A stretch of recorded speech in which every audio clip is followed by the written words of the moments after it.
In Counter-Strike, the bullets don't always go where you want them to go. Whether you're firing fully automatic or accurately tap firing, the bullets in this game just do not seem to want to follow your command. Now, the first clip I showed was of me spraying the M4A4, and the reason the bullets went everywhere was because there's a spray pattern in every single gun in the game. And this form of bullets not going where you want it to go can actually be controlled by you learning the spray patterns and adjusting for the sprays in order to make the bullets go where you want them to go when you are spamming a fully automatic rifle. Now, the second clip I showed you, however, is something that you cannot control. The deagle missing those first shots and then hitting the last headshot was because of this thing in Counter-Strike called spread. Now, this spread is a thing all guns have, and some guns have a lot less spread than others. As you can see, the deagle has a lot of spread, and if you use a gun like the M4, it has much less spread. It can hit targets accurately at range. But what it does is, well, obviously it makes the bullet stray from the center. And it is 100% dictated on RNG. There's no pattern you can control, unlike with spray patterns. And at close range, the spread really doesn't matter because it won't make you miss like a headshot, for example. But at longer ranges, it really starts to get noticeable. And at long range fights, RNG will dictate whether you hit your shot or not. Weapon inaccuracy seems to be a thing in pretty much every shooter game. However, in most other shooters, unlike Counter-Strike, on the first shot the spread is usually pretty much non-existent. The spread only starts to appear once you fire full auto in games like Battlefield or Fortnite, and this entices the player to fire more controlled and slower and more accurate shots rather than spamming people with fully automatic rifles, which is considered pretty annoying most of the time. However, most other games aren't heavily aim-based tactical shooters like Counter-Strike is. Like, for example, Call of Duty is a pretty movement and reaction time based game. Of course, you need aim to do well in it, but since you don't have to hit the head most of the time, you can just spam body shots. Reaction time, game sense, and movement are far more important.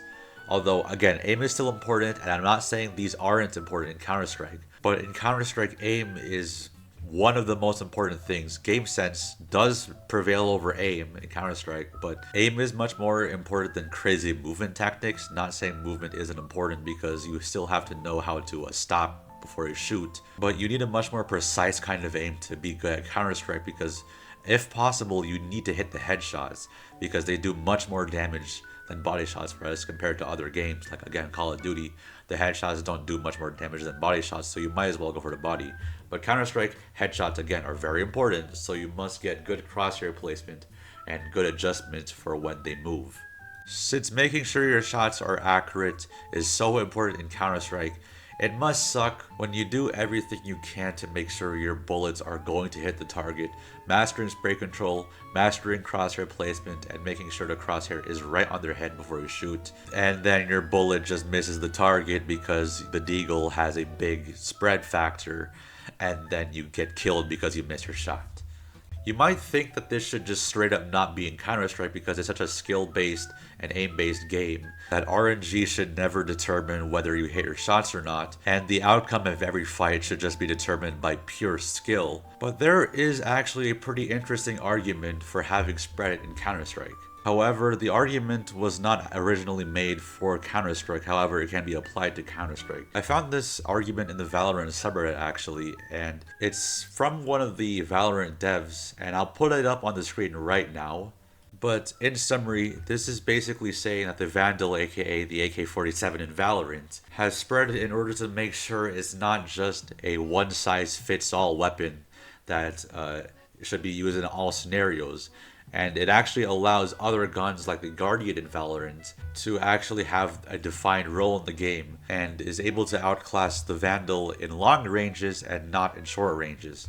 So this is actually a very interesting take on having bullet spread in tactical shooters. The bullet spread is there to help define the roles of each gun. For example, SMGs will have a close range role and assault rifles will have a mid range role. And then the DMRs, they'll have the long range role, which is very interesting. As frustrating as spread might be, this does help separate the M4A4 from the AUG and the AK from the SG in Counter-Strike. Since the AKs and M4s might not be so consistent at very long ranges, one might pick the AUG or the SG over the AK and M4s, which I think is actually pretty nice because it helps diversify the meta, because people in Counter-Strike seem to just tend towards just using this one gun over and over again if they can buy it, and it's kinda boring.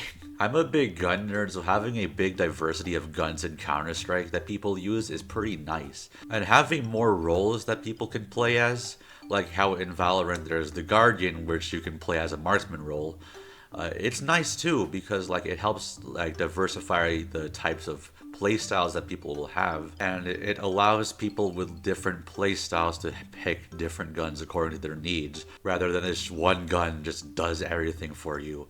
And yeah, you can still have different playstyles with the same gun, but I'd rather have more than one kind of gun I can buy for a full buy. Like, come on, doesn't it get boring buying the same gun every single time? It's why I like how CS2 added the ability to put both M4s in the same inventory. Because there are some times where I'd want to use the M4A1S and some times where I want to use the M4A4. So, it was really nice that they did that. But enough yapping. Basically the main point is that spread allows certain guns to have roles in the game that they would otherwise not have if spread wasn't there, because if spread was not there, nobody would ever want to pick an AUG or an SG, because there's really no advantage to using them over the AK or the M4s. And the Deagle will also be stupidly overpowered, and there would also be no reason to use the R8, which would be sad because the R8 revolver is very funny. However, there are still ways to give weapons roles without having them have spread. And this is the one weakness in the spread gives roles argument, because there are ways to do it, like damage drop-off, fire rates, ammo size. So if you didn't want the AK to be a menace at all ranges, you could just make the damage fall off a lot higher.